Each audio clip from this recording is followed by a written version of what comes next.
ಬನ್ನಿ ನಮ್ಮ ಜೊತೆಗೆ ಮಾತನಾಡೋದಕ್ಕೆ ಈ ಹಿಂದುಳಿದ ವರ್ಗಗಳ ಆಯೋಗದ ಅಧ್ಯಕ್ಷರು, ಮಾಜಿ ಅಧ್ಯಕ್ಷರು, ಇವರ ಅಧ್ಯಕ್ಷತೆಯಲ್ಲೇ ಈ ಸಮೀಕ್ಷೆ ನಡೆದಿರುವಂಥದ್ದು ಕಾಂತರಾಜು ಅವರಿದ್ದಾರೆ. ಮಾತಾಡೋಣ. ಸರ್ ನಮಸ್ತೆ. ಸರ್, ನಿಮ್ಮ ಅಧ್ಯಕ್ಷತೆಯಲ್ಲೇ ನಡೆದಂತಹ ಒಂದು ಸಮೀಕ್ಷೆ, ಅದರ ವರದಿ ಇವತ್ತು ಮಂಡನೆ ಆಗ್ತಾ ಇದೆ. ಅಂತೂ ಇಂತೂ 10 ವರ್ಷಗಳ ನಂತರ ಕ್ಯಾಬಿನೆಟ್ನಲ್ಲಿ. ಸರ್, ಫಸ್ಟ್ ರಿಯಾಕ್ಷನ್ ನಿಮ್ಮದು? ಸರ್, ಮೊದಲನೇದಾಗಿ ನಾನು ಇದನ್ನು ಸ್ವಾಗತ ಮಾಡ್ತೇನೆ. ಓಕೆ, ತುಂಬ ಸಂತೋಷದ ವಿಷಯ ಕೂಡ ಇದೆ ನನಗೆ. ಓಕೆ,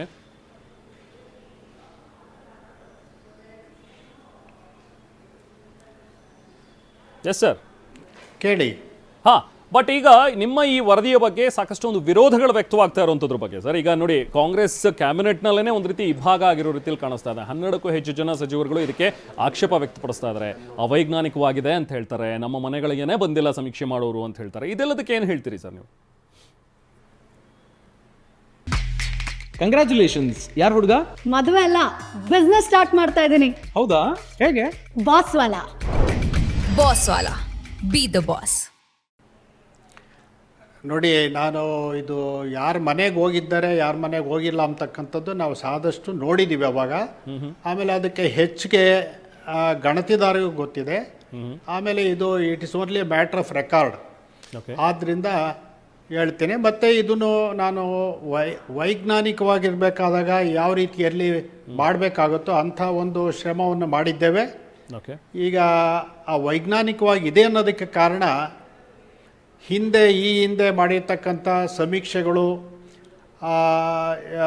ಜನಗಣತಿಗೆ ಸಂಬಂಧಪಟ್ಟಂತೆ ಹಿಂದೆ ಕೊಟ್ಟಿರ್ತಕ್ಕಂಥ ಆಯೋಗಗಳ ವರದಿಗಳು ಇದ್ದಂತೆ, ಆಮೇಲೆ ಸರ್ವೋಚ್ಚ ನ್ಯಾಯಾಲಯದ ಮಾರ್ಗದರ್ಶನದ ಪ್ರಕಾರ ನಾವು ಇದನ್ನು ಮಾಡಿರ್ತಕ್ಕಂಥದ್ದು. ಆದ್ದರಿಂದ ಇದು ವೈಜ್ಞಾನಿಕ ಅಲ್ಲ ಅಂತ ಹೇಳ್ತಕ್ಕಂಥದ್ದು ನಮ್ಮ ಪ್ರಕಾರ ಸೂಕ್ತ ಅಲ್ಲ. ಓಕೆ ಸರ್, ಹಾಗಾದರೆ ಈಗ ಸಮೀಕ್ಷೆ ಹೇಗೆ ನಡೀತು ಸರ್? ಈಗ ನಿಮ್ಮ ಅಧ್ಯಕ್ಷತೆಯಲ್ಲಿ ಆದಂಥ ಒಂದು ಸಮೀಕ್ಷೆ ಸರ್ ಇದು. ಸೊ ಹೇಗಾಯಿತು ಅನ್ನುವಂಥದ್ದು ಈ ಸಮೀಕ್ಷೆಯಲ್ಲಿ ಯಾವ್ಯಾವೆಲ್ಲ ವಿಚಾರ? ಯಾಕಂದರೆ ಸರ್ಕಾರ ಹೇಳೋದು ಇದು ಜಾತಿ ಜನಗಣತಿ ಅಲ್ಲ, ಇದು ಆರ್ಥಿಕ ಮತ್ತು ಸಾಮಾಜಿಕ ಒಂದು ಸ್ಥಿತಿಗತಿಯ ಬಗ್ಗೆನ ಸಮೀಕ್ಷೆ ಅಂತ ಹೇಳ್ತಾರೆ. ಹೇಗೆ ನಡೆದಿದ್ದು ಹೇಗೆ ಸರ್ ಇದು ಸರ್ವೆ? ನೋಡಿ, ಸಹಜವಾಗಿ ಸಮಾಜದಲ್ಲಿ ಸಾಂಪ್ರದಾಯಿಕವಾಗುವ ಅಥವಾ ಇದು ಮಾತನಾಡ್ತಕ್ಕಂಥ ಇದರಲ್ಲಿ ಜಾತಿ ಜನಗಣತಿ ಅಂತ ಕರೀತಾರೆ ಅಥವಾ ಇದು ಕರೀತಾರೆ. ಆದರೆ ಇದನ್ನು ನಾವು ಕರೆದಿರ್ತಕ್ಕಂಥದ್ದು ಸಾಮಾಜಿಕ ಮತ್ತು ಶೈಕ್ಷಣಿಕ ಸಮೀಕ್ಷೆ ಅಂತ. ಯಾಕೆಂತ ಹೇಳಿದರೆ, ಸಂವಿಧಾನದ ಅಡಿಯಲ್ಲಿ ಯಾರು ಹಿಂದುಳಿದವರು ಅಂತ ಹೇಳಿದರೆ, ಯಾರು ಸಾಮಾಜಿಕವಾಗಿ ಮತ್ತು ಶೈಕ್ಷಣಿಕವಾಗಿ ಹಿಂದುಳಿದವರು ಇರ್ತಾರೋ ಅಂಥವ್ರನ್ನ ಹಿಂದುಳಿದ ವರ್ಗಗಳು ಅಂತ ಕರೀತಕ್ಕಂಥ ಒಂದು ವ್ಯವಸ್ಥೆ ಇದೆ. ಆದ್ದರಿಂದ ಇದು ಜಾತಿ ಇಲ್ಲ ಅಂತಲ್ಲ, ಜಾತಿ ಕೂಡ ಒಂದು ಅಂಶ. ಇಲ್ಲಿ ನಾವು 54 ಅಂಶಗಳನ್ನು ತಗೊಂಡು ಅದರಲ್ಲಿ ಜಾತಿ ಕೂಡ ಒಂದು ಅಂಶ. ಅದು ಜಾತಿಯನ್ನು ಒಂದು ಅಂಶ ಮಾಡೋದಕ್ಕೆ ಕಾರಣ, ಅದು ಸುಪ್ರೀಂ ಕೋರ್ಟು ಕೂಡ ಅನೇಕ ತೀರ್ಪುಗಳಲ್ಲಿ ಹೇಳಿದೆ. ಬರೀ ಜಾತಿಯನ್ನೇ ಅನುಸರಿಸಿ ಮೀಸಲಾತಿಯನ್ನು ಕೊಡ್ತಕ್ಕಂಥದ್ದು ಅಥವಾ ಫಲಾನುಭವಿಗಳನ್ನು ಆರಿಸ್ತಕ್ಕಂಥದ್ದು ತಪ್ಪು. ಜಾತಿಯ ಒಂದು ಅಂಶ ಮಾಡಿಕೊಂಡು ಇತರೆ ಅಂಶಗಳನ್ನ, ಅವರು ಆರ್ಥಿಕವಾಗಿ ಹಿಂದುಳಿದಿದ್ದಾರ, ಸಾಮಾಜಿಕವಾಗಿ ಹಿಂದುಳಿದಿದ್ದಾರ, ಶೈಕ್ಷಣಿಕವಾಗಿ ಹಿಂದುಳಿದಿರ್ತಕ್ಕಂಥ ಇದ್ದಾರ, ರಾಜಕೀಯವಾಗಿ ಹಿಂದುಳಿದಿದ್ದಾರ, ಅಥವಾ ಅವರು ಕುಟುಂಬದ ಸ್ಥಿತಿಗತಿ ಏನು ಅಂತಕ್ಕಂಥದ್ದನ್ನು ಪರಿಶೀಲನೆ ಮಾಡಿ ಅದರಲ್ಲಿ ಜಾತಿಯನ್ನು ಒಂದು ಅಂಶವಾಗಿ ಇಟ್ಕೋಬೇಕು ಅಂತಕ್ಕಂಥ ದೃಷ್ಟಿಯಿಂದ ಸುಪ್ರೀಂ ಕೋರ್ಟ್ನವರು ಜಡ್ಜ್ಮೆಂಟ್ನಲ್ಲಿ ಹೇಳಿದ್ದಾರೆ. ಆದ್ದರಿಂದ ಅದನ್ನ ಗಮನಿಸಿದೆ. ನಮ್ಮ ಪ್ರಕಾರ ಜಾತಿ ಅಂತಕ್ಕಂಥದ್ದು ಒಂದು ಸಾಮಾಜಿಕ ಹಿಂದುಳುವಿಕೆ ಅಥವಾ ಮುಂದೆ ಬಂದಿರತಕ್ಕಂಥ ತೀರ್ಮಾನ ಮಾಡೋದಕ್ಕೆ ಅದು ಒಂದು ಅಂಶ ಆಗುತ್ತೆ ಈ ದೇಶದಲ್ಲಿ ಅಂತಕ್ಕಂಥದ್ದು. ಯಾಕೆಂದರೆ ಜಾತಿ ಈ ದೇಶದಲ್ಲಿ ವಾಸ್ತವ, ಇವತ್ತಿನಿಗೂ ಇಲ್ಲ ಅಂತಲ್ಲ. ಜಾತಿ ಹೋಗಬೇಕು ಅಂತ ನಾವೆಲ್ಲ ಹೇಳ್ತೇವೆ, ಆದರೆ ಇನ್ನೂ ಇದೆ, ಅದು ಹೋಗಬೇಕು. Correct, right sir. ಸೊ ಹಾಗೆ ಸರ್, ಈಗ ಈ ಸಮೀಕ್ಷೆ ಮಾಡಿದಂಥವ್ರು, ನೀವು ಹೇಳಿದ್ರಿ ಈ ಗಣತಿಗೆ ಹೋದಂಥವ್ರು, ಈ ಅಧಿಕಾರಿಗಳೆಲ್ಲರೂ ಕೂಡ ಹೋದಾಗ ಆಲ್ಮೋಸ್ಟ್ ಕರ್ನಾಟಕ ಕವರ್ ಆಗಿದೆ ಅಂತ ಹೇಳ್ತಾರೆ ಸರ್. ಒಂದು 80 to 90%. ಯಾಕಂದರೆ 100% ಅಫ್ಕೋರ್ಸ್ ಎಲ್ಲೂ ಕೂಡ ಸಮೀಕ್ಷೆಗಳಲ್ಲಿ ಕವರ್ ಮಾಡೋದು ಕಷ್ಟ ಸಾಧ್ಯ ಆಗುತ್ತೆ. ಬಟ್ ಈ ಸಮೀಕ್ಷೆ ರೆಡಿ ಆಗೋದಕ್ಕೆ, ವರದಿ ರೆಡಿ ಆಗೋದಕ್ಕೆ ಆಲ್ಮೋಸ್ಟ್ 80 to 90% ಕವರ್ ಆಗಿದೆ ಅಂತ ಹೇಳ್ತೀರಾ ಸರ್? ನೋಡಿ, ನಾವು ಇದಕ್ಕೆ ಮಾಡಿರ್ತಕ್ಕಂಥ ಪ್ರಯತ್ನ, ಮೊದಲು ಕರ್ನಾಟಕದಲ್ಲಿ ಎಷ್ಟು ಮನೆಗಳಿದ್ದಾವೆ ಅಂತಕ್ಕಂಥ ಪಟ್ಟಿ ಮಾಡಿದೆ. ಆಮೇಲೆ ಅದನ್ನ ಒಬ್ಬೊಬ್ಬ ಗಣತಿದಾರರಿಗೆ ಎಷ್ಟು ಮನೆಗಳು ಕೊಡಬೇಕು, ಅದಕ್ಕೆ ಎಷ್ಟು ಕಾಲಾವಕಾಶ ಕೊಡಬೇಕು ಅಂತಕ್ಕಂಥದ್ದು ತೀರ್ಮಾನ ಮಾಡಿ ಆ ಮನೆಗಳ ಲೆಕ್ಕಕ್ಕೆ ತಗೊಂಡು ಅದಕ್ಕೆ ತಕ್ಕಂತೆ ಗಣತಿದಾರನ ಮಾಡಿ ಅದಕ್ಕೊಂದು ಅವಧಿ ಕೂಡ ನಾವು ಇದು ನಿಗದಿ ಮಾಡಿ ಅದ್ರ ಪ್ರಕಾರ ನಾವು ಮಾಡಿದ್ದೇವೆ. ಆ ಅವಧಿಯ ಮುಗಿದ ಆದಮೇಲೆ ಮತ್ತೆ ಕೂಡ ಯಾರ್ದಾನ ಮನೆಗಳು ಬಿಟ್ಟೋಗಿದ್ರೆ ಅವ್ರದನ್ನ ನೀವು ಗಮನಿಸ್ಬೇಕಂತಕ್ಕಂಥದ್ದು ಕೂಡ ಕಾಲಾವಕಾಶ ಕೊಟ್ಟಿದ್ದೇವೆ ಅವ್ರಿಗೆ. ಇಷ್ಟೆಲ್ಲ ಗಣತಿ ಆದಮೇಲೂ ಕೂಡ ತಿರ್ಗಾ ಮತ್ತೆ ಯಾರ್ದಾದ್ರೂ ಮನೆ ಬಿಟ್ಟೋಗಿದ್ರೆ ಅವರು ಗಣತಿದಾರಾದರೂ ನೋಡ್ಕೊಂಡು ಹೇಳಬೇಕು. ಇಲ್ಲ ಅಂತಂದರೆ ಯಾರ ಮನೆಗಾರು ಬಂದಿಲ್ಲ ಅಂತ ಹೇಳಿದ್ರೆ ಅವರು ನಮ್ಮ ಆಯೋಗಕ್ಕಾಗಲಿ ಅಥವಾ ಅವ್ರು ಇರ್ತಕ್ಕಂಥ ಜಾಗದಲ್ಲಿರ್ತಕ್ಕಂಥ ಸಂಬಂಧಪಟ್ಟ ಅಧಿಕಾರಿಗಳಿಗಾಗಲಿ ಗಮನಕ್ಕೆ ತರಬೇಕು, ನಮ್ಮ ಮನೆಗೆ ಬಂದಿಲ್ಲ ಅಂತ ಹೇಳಿರ್ತಕ್ಕಂಥ ಒಂದು ವ್ಯವಸ್ಥೆ ಮಾಡಲಾಗಿತ್ತು. ಆ ವ್ಯವಸ್ಥೆನಲ್ಲಿ ಕೂಡ ನಾವು ಹೋಗಿ ಮತ್ತೆ ಅದನ್ನು ಅವರ ಇನ್ಫಾರ್ಮೇಷನ್ ತೊಗೊಳ್ತಕ್ಕಂಥ ಒಂದು ಪ್ರಯತ್ನವನ್ನು ನಾವು ಮಾಡಿದ್ದೇವೆ. ಓಕೆ ಸರ್, ಸಾರಿ 2 ನಿಮಿಷ ನಿಮ್ಮನ್ನು ನಾನು ಇಲ್ಲಿ ಹೋಲ್ಡ್ ಮಾಡ್ತಾ ಇದ್ದೀನಿ ಸರ್, ಮತ್ತೆ ನಿಮ್ಮ ಜೊತೆಗೆ ನಾನು ಮಾತಾಡ್ತೇನೆ. ಈಗ ಸಿದ್ದರಾಮಯ್ಯ ಅವರ ಒಂದು ಹಸ್ತಕ್ಷೇಪ ಅನ್ನುವಂಥ ಒಂದು ವಿಚಾರ ಆಗಿರಲಿ ಅಥವಾ ಕೆಲವೊಂದಷ್ಟು ಸೋರಿಕೆ ಆದಂಥ ಒಂದು ಅಂಶ, ಇದೆಲ್ಲದ್ರ ಬಗ್ಗೆನೂ ನಿಮ್ಮ ಹತ್ರ ನಾನು ಮಾತಾಡ್ತೇನೆ. ನಮ್ಮ ಜೊತೆಗೆ ಕಾಂತರಾಜ್ ಅವರು ಮತ್ತೆ ಸಂಪರ್ಕದಲ್ಲಿದ್ದಾರೆ. ಕಾಂತರಾಜ್ ಅವರು, ಇನ್ನೊಂದು ವಿಚಾರ, ಇದು ನಿಮ್ಮ ಗಮನಕ್ಕೂ ಕೂಡ ಸಹಜವಾಗಿ ಬಂದಿರುತ್ತೆ.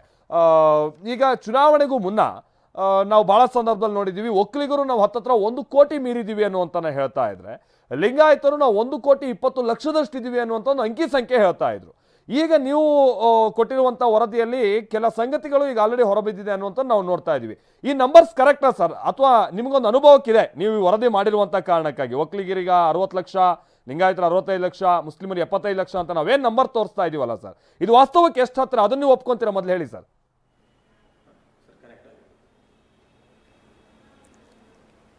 ಅಲ್ಲ, ನಾನು ಇಷ್ಟು ಮಾತ್ರ ಹೇಳ್ಬೋದು.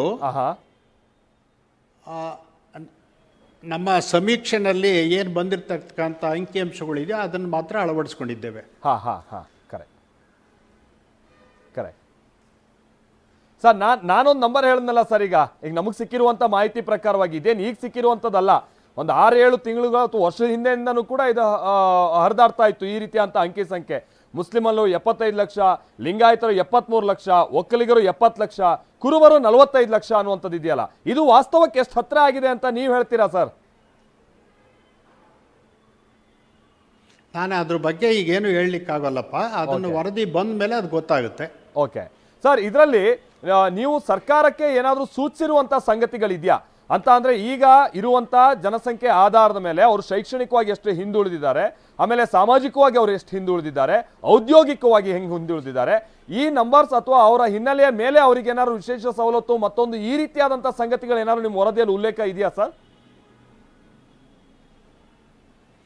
ಹೌದೌದು, ನಮ್ಮ ವರದಿನಲ್ಲಿ ಸಾಮಾಜಿಕವಾಗಿ ಎಷ್ಟು ಹಿಂದುಳಿದಿದ್ದಾರೆ, ಆರ್ಥಿಕವಾಗಿ ಎಷ್ಟು ಹಿಂದುಳಿದಿದ್ದಾರೆ, ಉದ್ಯೋಗದಲ್ಲಿ ಎಷ್ಟು ಹಿಂದುಳಿದಿದ್ದಾರೆ, ಆಮೇಲೆ ಶೈಕ್ಷಣಿಕವಾಗಿ ಯಾವ ಸ್ಥಿತಿಗತಿ ಇದೆ, ಆಮೇಲೆ ಅವ್ರ ಒಟ್ಟು ಕುಟುಂಬದ ಆಸ್ತಿ, ಆಮೇಲೆ ಚಿರಾಸ್ತಿಗಳು ಇರ್ತಕ್ಕಂಥದ್ದು, ಅವ್ರಿಗೆ ಸಿವಿಲ್ ಫೆಸಿಲಿಟೀಸ್ ಏನು ಸಿಕ್ಕಿದೆ, ಅವ್ರ ಊರಿಗೆ ರಸ್ತೆ ಇದೆಯೋ ಇಲ್ವೋ, ಬಸ್ಸಸ್ ಇದೆಯೋ ಇಲ್ವೋ, ಸ್ಕೂಲ್ಗಳು ಇದೆಯೋ ಇಲ್ವೋ, ಕುಡಿಯೋ ನೀರು ಇದೆಯೋ ಇಲ್ವೋ, ಅಡಿಗೆ ಅನಿಲ ಇದೆಯೋ ಇಲ್ವೋ, ಇಂಥ ಎಲ್ಲ ವಿವರಗಳು ಸಾಧ್ಯ ಆದಷ್ಟು ನಾವು ಆ ಲೆಕ್ಕದಲ್ಲಿ ತಗೊಂಡು ಮಾಡಿರ್ತಕ್ಕಂಥದ್ದಪ್ಪ. ಅಂತ ಸಂಗತಿಯ ಮೇಲೆ ಸರ್ಕಾರಕ್ಕೆ ನೀವೇನಾದ್ರೂ ಉಲ್ಲೇಖ ಮಾಡಿರುವಂಥದ್ದು ಇದೆಯಾ, ಅಥವಾ ಸರ್ಕಾರಕ್ಕೆ ನೀವೇನಾದ್ರೂ ಸೂಚನೆಯನ್ನ ಈ ವರದಿ ಮುಖೇನವಾಗಿ ಕೊಟ್ಟಿರುವಂಥದ್ದು ಇದೆಯಾ? ಹೌದು, ಅಂಕಿಅಂಶಗಳು ಆಧರಿಸಿ ನಮ್ಮದೇ ಆಗಿರ್ತಕ್ಕಂಥ ಶಿಫಾರಸುಗಳು ಮಾಡಿದ್ದೇವೆ, ಇಂತಿಂಥ ಕಾರ್ಯಕ್ರಮಗಳನ್ನ ಕೊಡಬೇಕು ಅಂತಕ್ಕಂಥ ದೃಷ್ಟಿಯಿಂದ ಶಿಫಾರಸು ಆಗಿದೆ. ಓಕೆ ಸರ್, ಇನ್ನೊಂದು ಸಂಗತಿ ಅಂದ್ರೆ ನೀವು ಬಹುಶಃ ಈ ಸಮೀಕ್ಷೆ ಮಾಡಿದಂಥ ಸಂದರ್ಭದಲ್ಲಿ ಒಟ್ಟು ಜನಸಂಖ್ಯೆ ನೀವು ಕನ್ಸಿಡರ್ ಮಾಡಿರುವಂಥದ್ದು 5.98 ಕೋಟಿನ ಸರ್? ನಮಗೆ ಸಿಕ್ಕಿರುವಂಥ ವರದಿಯಲ್ಲಿ ಅದಿರುವಂಥದ್ದು ಅಥವಾ ಅದಕ್ಕಿಂತ ಹೆಚ್ಚಿನ? ಆಮೇಲೆ ಈ 10 ವರ್ಷಗಳಲ್ಲಿ ಏನಾದ್ರು ಬಹಳ ಬದಲಾವಣೆ ಆಗಿರ್ಬೋದಾ ಅಂತ ಕೆಲವರು ಹೇಳ್ತಾ ಇದಾರಲ್ಲ, ಅದು ಸಾಧ್ಯ ಇದೆಯಾ ಸರ್ ಅಂತ? ಅಲ್ಲ, ಈಗ ಇದು ಈ ವರ್ಷಗಳಾಗಿದೆಯಲ್ಲ, ಅವಾಗ ಏನು ಮಾಡ್ತಾರೆ ಅಂತ ಹೇಳಿದ್ರೆ, ಅವಾಗ ಎಷ್ಟೊಂದು ಸಮೀಕ್ಷೆ ಮಾಡಿರ್ತೇವೋ ಬಂದಿರತಕ್ಕಂಥ ಅಂಕಿಅಂಶಗಳಿಗೆ ಈಗ ಪ್ರೊಜೆಕ್ಷನ್ ಅಂತ ಮಾಡ್ತಾರೆ. ಆ ಪ್ರೊಜೆಕ್ಷನ್ ಅಂತ ಮಾಡಿಕೊಂಡು ಈಗಿನ ಏನು ಅಳವಡಿಸ್ಬೇಕೋ ಅದನ್ನ ಅಳವಡಿಸ್ತಕ್ಕಂಥ ಕ್ರಮ ಇದೆ. ಓಕೆ ಓಕೆ, ಅದು ಒಂದೇ ಮಾನದಂಡದ ಮೇಲೆ, ಅಂದ್ರೆ 10 ವರ್ಷ ಆಗೋಗ್ಬಿಟ್ಟಿದೆ ಹಾಗಾಗಿ ವರದಿ ಪ್ರಸ್ತುತ ಅಲ್ಲ, ಆ ವಾದ ಬಹುಶಃ ಸರಿಯಲ್ಲ ಅನ್ನುವಂಥದ್ದು ನಿಮ್ಮ ಒಂದು ಸಂಗತಿ ಅಂತ ಕಾಣಿಸುತ್ತೆ, ಅಥವಾ ನಿಮ್ಮ ಒಂದು ವಾದ ಅಂತ ಕಾಣಿಸುತ್ತೆ ಸರ್? ಅಲ್ಲ, ಹಿಂದೆ ಅನೇಕ ವರದಿಗಳು ಸುಮಾರು ವರ್ಷಗಳಾದಮೇಲೆ ಮಾಡಿರ್ತಕ್ಕಂಥದ್ದು ಹಲವಾರು ಕಾರಣಗಳಿಗೆ ಜಾರಿ ಕೊಡ್ಲಿಕ್ಕೆ ಆಗಿರೋದಿಲ್ಲ. ಆಮೇಲೆ ಇಂಥ ಸಮೀಕ್ಷೆಗಳನ್ನು ಪ್ರತಿ ಸಾರಿ ಮಾಡೋದಕ್ಕೂ ಸರ್ಕಾರಗಳಿಗೆ ಕಷ್ಟ ಆಗ್ಬೋದು. ಯಾಕೆಂದರೆ ಇದು ಭಾಳ ಕಾಲ ತಗೊಳ್ತಕ್ಕಂಥದ್ದು ಒಂದು, ಆಮೇಲೆ ಹಣಕಾಸಿನ ಖರ್ಚಿನ ವೆಚ್ಚ ಪ್ರಶ್ನೆನೂ ಇರುತ್ತೆ. ಸೊ ಹಾಗಾಗಿ ನನ್ನ ಪ್ರಕಾರ ಈಗ ಆಗಿರ್ತಕ್ಕಂಥದ್ದಕ್ಕೆ ಅದನ್ನು ಯಾವುದೇ ರೀತಿಯಲ್ಲಿ ಅಳವಡಿಸ್ಕೋಬೇಕು ಆ ರೀತಿ ಅಳವಡಿಸ್ಕೊಂಡು ಮಾಡ್ತಾರೆ ಅಂತಕ್ಕಂಥ ಅಭಿಪ್ರಾಯ ನನ್ನದು ಆಗಿದೆ. ಓಕೆ ಸರ್, ಇನ್ನೊಂದು ಸಂಗತಿ ಅಂದರೆ ಕೆಲ ದಿನಗಳ ಹಿಂದೆ ಇದ್ರ ಮೂಲ ಪ್ರತಿನೇ ಕಳುವಾಗ್ಬಿಟ್ಟಿದೆ, ಸೊ ಬರೀ ಡಾಟಾ ಬೇಸ್ ಇದೆ ಅನ್ನುವಂಥ ನನ್ನ ಹತ್ರ ಜಯಪ್ರಕಾಶ್ ಹೆಗ್ಡೆ ಅವರು ಹೇಳಿದ್ರು. ಬಟ್ ಮೂಲ ಪ್ರತಿನೇ ಈ ಥರದ್ದೆಲ್ಲ ಗೊಂದಲ ಆಗಿತ್ತಲ್ಲ ಸರ್, ಹಾಗಾಗಿ ಈಗ ನಿಮ್ಮ ಕಡೆಯಿಂದ ಹೋಗಿರುವಂಥ ಈ ಪಟ್ಟಿ ಎಷ್ಟು ಅಕ್ಯುರೇಟ್ ಇದೆ ಅಂತ ನೀವು ಗಮನ ಕೊಟ್ಟಿದ್ದೀರಾ ಇದ್ರ ಮೇಲೆ ಅಂತ? ಇಲ್ಲ, ಅದು ಅವರು ಆಮೇಲೆ ಹೇಳಿದರು ಇಲ್ಲ ಅದಾಗಿದೆ ಅಂತ. ಅವ್ರು ಇಷ್ಟೊತ್ತಿಗೆ ಕ್ಲಾರಿಫೈ ಮಾಡಿರಬೇಕು. ಅವ್ರಿಗೆ ಹೆಂಗಿದ್ರೆ ಈಗ ಆ ಪ್ರಶ್ನೆ ಬರೋದಿಲ್ಲ, ಸರ್ಕಾರಕ್ಕೆ ಕೊಟ್ಟಿದ್ದಾರಲ್ಲ. ಓಕೆ ಸರ್, ಇನ್ನೊಂದು ಸಂಗತಿ ಅಂದರೆ ಈಗ 10 ವರ್ಷ ಅಥವಾ 12 ವರ್ಷಗಳಿಗೊಮ್ಮೆ ಜಾತಿ ಗಣತಿ ಅಥವಾ ಜನಗಣತಿ ನಡೀತಾ ಇರುವಂಥದ್ದನ್ನು ನಾವು ಕಾಲದಿಂದ ಕಾಲಕ್ಕೆ ನೋಡ್ತಾ ಇದ್ದೀವಿ. ಅದರ ಆಧಾರದ ಮೇಲೆ ಅವರಿಗೆ ವಿಶೇಷವಾದಂಥ ಸವಲತ್ತುಗಳು ಮತ್ತೊಂದು ಇದು ಶಿಫಾರಸು ಆಗ್ತಾ ಇರುವಂಥದ್ದನ್ನು ನೋಡ್ತಾ ಇದ್ದೀವಿ. ನಿಮ್ಮ ವರದಿಯಲ್ಲಿ ನೀವು ಕಂಡುಕೊಂಡಂತೆ ಈ ಹಿಂದೆ ಆದಂಥ ಜನಗಣತಿ ಅದಾದ ನಂತರದಲ್ಲಿ ಆದಂಥ ಶಿಫಾರಸುಗಳು ಅದು ಇಂಪ್ಲಿಮೆಂಟ್ ಆಗಿ ಆಯಾ ಸಮುದಾಯಕ್ಕೆ ಅನುಕೂಲ ಆಗಿರುವಂಥ ಸಂಗತಿಗಳು ಇದೆಯಾ ಕಾಲಕ್ಕೆ ತಕ್ಕ ಹಾಗೆ ನೀವು ಗಮನಿಸಿದ ಹಾಗೆ? ಖಂಡಿತವಾಗಿದೆಯಲ್ಲ. ನಮ್ಮ ಇದು ಮಿಲ್ಲರ್ ಆಯೋಗದ ವರದಿ ಎಲ್ಲ ಜಾತಿಯ ಇದು ಜಾರಿಯಾಗಿದೆ. ಆಮೇಲೆ ನಂತರದಲ್ಲಿ ಚಿನ್ನಪ್ಪ ರೆಡ್ಡಿದು, ಆಮೇಲೆ ಹಾವನೂರು ಅವ್ರದ್ದೆಲ್ಲ ಇದೆ. ಚಿನ್ನಪ್ಪ ರೆಡ್ಡಿ ನಂತರದ ಮತ್ತು ಅನೇಕ ಆಯೋಗಗಳು ಬಂದಿರತಕ್ಕಂಥದ್ದು ಜಾರಿ ಆಗಿರ್ತಕ್ಕಂಥದ್ದು ಈ ಕಾರ್ಯಕ್ರಮಗಳಿದ್ದಾವೆ. ಸರ್, ಇನ್ನೊಂದು ಸಂಗತಿ ಅಂದರೆ ಈಗ ರಾಜ್ಯದ ಪ್ರಬಲ ಸಮುದಾಯಗಳು ಅಂತ ನಾವೇನು ಕನ್ಸಿಡರ್ ಮಾಡ್ತಾ ಇದ್ದೀವಿ, ಅಂಥ ಸಮುದಾಯಗಳು ಈ ವರದಿಯನ್ನು ಸುತಾರಾಮ್ ಒಪ್ಪೋದಕ್ಕೆ ಸಿದ್ಧ ಇಲ್ಲ ಅನ್ನುವಂಥ ರೀತಿಯಾಗಿಯೇ ಇದೆ. ಆಯಾ ಸಚಿವರುಗಳ ಮುಖೇನವಾಗಿ ಒತ್ತಡ ತರೋ ಪ್ರಯತ್ನವೂ ಆಗ್ತಾ ಇದೆ. ಅದು ಈ ಕೊನೆ ಹಂತದ ತನಕನೂ ಆಗುತ್ತೆ, ಮುಂದೆನೂ ಕೂಡ ಅದು ಆಗುತ್ತೆ. ಆ ವಿಚಾರವಾಗಿ ನಿಮ್ಮ ಅನಿಸಿಕೆ? ಅಲ್ಲ, ಈಗ ಯಾರು ಏನೇ ಅಭಿಪ್ರಾಯ ಕೊಟ್ಟರು ನಮ್ಮ ಈ ಪ್ರಜಾಪ್ರಭುತ್ವದಲ್ಲಿ ಅವ್ರ ಅಭಿಪ್ರಾಯಗಳನ್ನ ಕೊಡ್ಬೋದು, ತಪ್ಪೇನಿಲ್ಲ. ನಾವು ಅದು ತಪ್ಪು ಅಂತ ತಿಳ್ಕೊಳ್ಳಿಕ್ಕೂ ಆಗೋದಿಲ್ಲ. ಆದರೆ ಅದು ವರದಿಯನ್ನು ನೋಡಿದ ಮೇಲೆ ಅದು ಸತ್ಯತೆ ಗೊತ್ತಾಗುತ್ತೆ ಅಂತಕ್ಕಂಥದ್ದು ನನ್ನ ಅಭಿಪ್ರಾಯ. ಈಗ ನಮ್ಮ ಸಮುದಾಯಕ್ಕೆ ಮಾರಕ, ನಮ್ಮ ಸಮುದಾಯದವ್ರು ಕಮ್ಮಿ ಸಂಖ್ಯೆ ಇದ್ದೀವಿ ಅಂತ ತೋರಿಸ್ಬಿಟ್ಟು ಅದರಲ್ಲಿ ನಮ್ಮ ರಾಜಕೀಯವಾಗಿ, ಶೈಕ್ಷಣಿಕವಾಗಿ, ಔದ್ಯೋಗಿಕವಾಗಿ ನಮಗಿರುವಂಥ ಪ್ರಾಧಾನ್ಯತೆಯನ್ನು ಕಮ್ಮಿ ಮಾಡೋ ಪ್ರಯತ್ನ ಅಂತ ಕೆಲವರು ಆರೋಪ ಮಾಡ್ತಾ ಇದ್ದಾರೆ. ಅದನ್ನ ಕೆಲವರ ಆತಂಕನೂ ಕೂಡ ಹುಡ್ತಾ ಇದೆ ಅಂಥ ಸಮುದಾಯದ ಸದಸ್ಯರುಗಳಿಗೆ. ಅವರಿಗೆ ನೀವು ಕೊಡುವಂಥ ಸೂಚನೆ?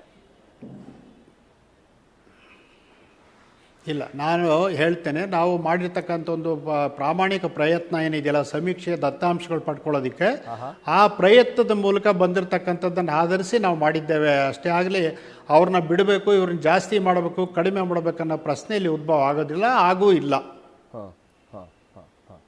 ಸರ್, ಇನ್ನೊಂದು ಸಂಗತಿ, ಬಹಳಷ್ಟು ಒಂದು ಸಮುದಾಯಕ್ಕೆ ಸಂಬಂಧಪಟ್ಟಾಗಿನ ಮಠಾಧೀಶರುಗಳು, ಸ್ವಾಮೀಜಿಗಳೇ ಹೇಳಿದ್ರು ನಮ್ಮ ಮಠಕ್ಕಂತೂ ಬಂದಿಲ್ಲ, ನಮ್ಮ ಸಮುದಾಯದ ಹಲವರ ಮನೆಗೆ ಬಂದಿಲ್ಲ ಅಂತೇಳಿ. ಈ ನಮ್ಮ ಮನೆಗೆ ಬರ್ದಿತ್ತು, ಈ ವರದಿ ಹೇಗೆ ತಯಾರಾಯಿತು ಅನ್ನುವಂತ ಹೇಳ್ತಾ ಇದ್ದಾರೆ. ಸೊ ಅಂಥದಕ್ಕೆ ಈ ವರದಿ ಮಂಡನೆ ಆಗ್ತಾ ಇರುವಂಥ ಸಂದರ್ಭದಲ್ಲಿ ನಿಮ್ಮ ಉತ್ತರ ಸರ್? ಹಲವಾರು ಮಂದಿಗೆ ಇದಕ್ಕೆ ನಮ್ಗೆ ಅನುಭವಕ್ಕೆ ಬಂದಿಲ್ಲ ಇವ್ರು ಬಂದಿರುವಂಥದ್ದು ಅಂತ ಹೇಳ್ತಾ ಇದ್ದಾರೆ. ಏನ್ ಕತೆ ಇದು ಅಂತ ನಿಮ್ಮ ಕಣ್ ಕೆಳಗೆ ಇದೆಲ್ಲ ಹೇಗೆ ವ್ಯವಸ್ಥಿತವಾಗಿ ನಡೆದಿದೆ ಅನ್ನುವಂಥ ಅಶ್ಯೂರೆನ್ಸ್ ನೀವು ಕೊಡ್ತೀರಿ? ಇಲ್ಲ, ನೀವು ಕೇಳಿ ಹೇಳ್ತೀನಿ.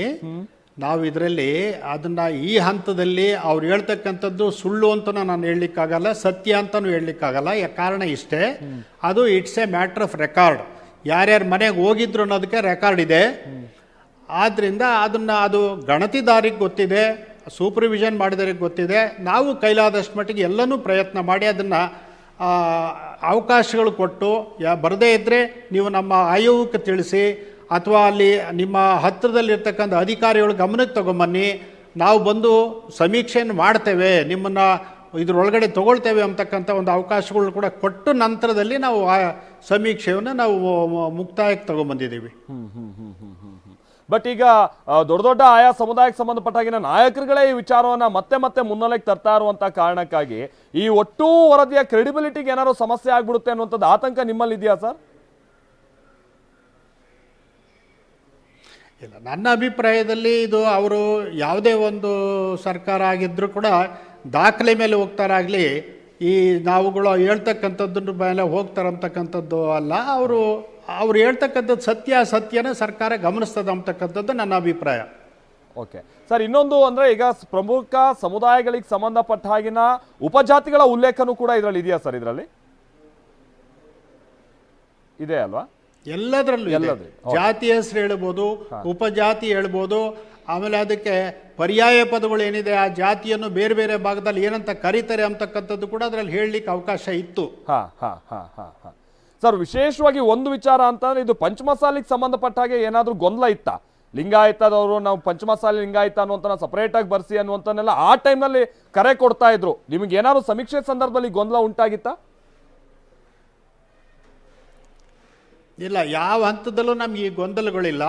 ಇದಕ್ಕೆ ಬದಲಾಗಿ ನಾವೆಲ್ಲ ಹೋಗಿದ ಹತ್ರ ಕೂಡ ಸಮುದಾಯಗಳ ಉದ್ದೇಶಿಸಿ ಮಾತಾಡಬೇಕಾದಾಗ ಸಮೀಕ್ಷೆ ಸಮಯದಲ್ಲೂ ಕೂಡ ಇದಕ್ಕೆ ಇಂಥ ಒಂದು ಸಮೀಕ್ಷೆ ಮಾಡ್ತಕ್ಕಂಥ ಅವಶ್ಯಕತೆ ಇದೆಯೋ ಇಲ್ವೋ, ಕೆಲವರು ಇದ್ರದ್ದು ಇಲ್ಲ ಅಂತ ಹೇಳ್ತಾರೆ ಅಂತಕ್ಕಂಥ ಮಾತನ್ನು ನಾವು ಕೇಳಿದಾಗ ಪ್ರತಿಯೊಂದು ಸಮುದಾಯದವರು ಕೂಡ ಇದನ್ನು ಮಾಡಬೇಕು, ಇದರ ಅವಶ್ಯಕತೆ ಬಹಳ ಇದೆ, ಇದು ನಮಗೆ ಮೀಸಲಾತಿ ಸಿಗುತ್ತೋ ಇಲ್ವೋ ಗೊತ್ತಿಲ್ಲ ನಮಗೆ, ಅದು ಬೇರೆ ನೀವು ತೀರ್ಮಾನ ಮಾಡಿ, ಆದರೆ ನಮ್ಮ ಸ್ಥಿತಿಗತಿ ಸಮಾಜದಲ್ಲಿ ಏನಿದೆ, ನಮ್ಮ ಜಾತಿ ಸ್ಥಿತಿಗತಿ ಏನಿದೆ ಅಂತಕ್ಕಂಥ ಗೊತ್ತಾಗಬೇಕು, ದಯವಿಟ್ಟು ಮಾಡಿ ಸರ್ ಅಂತ ಹೇಳ್ತಾ ಇದ್ರು ನಮ್ಮ ಆಯೋಗದ ಅಧ್ಯಕ್ಷರಿಗೂ ಮತ್ತು ಸದಸ್ಯರುಗಳು ಕೂಡ.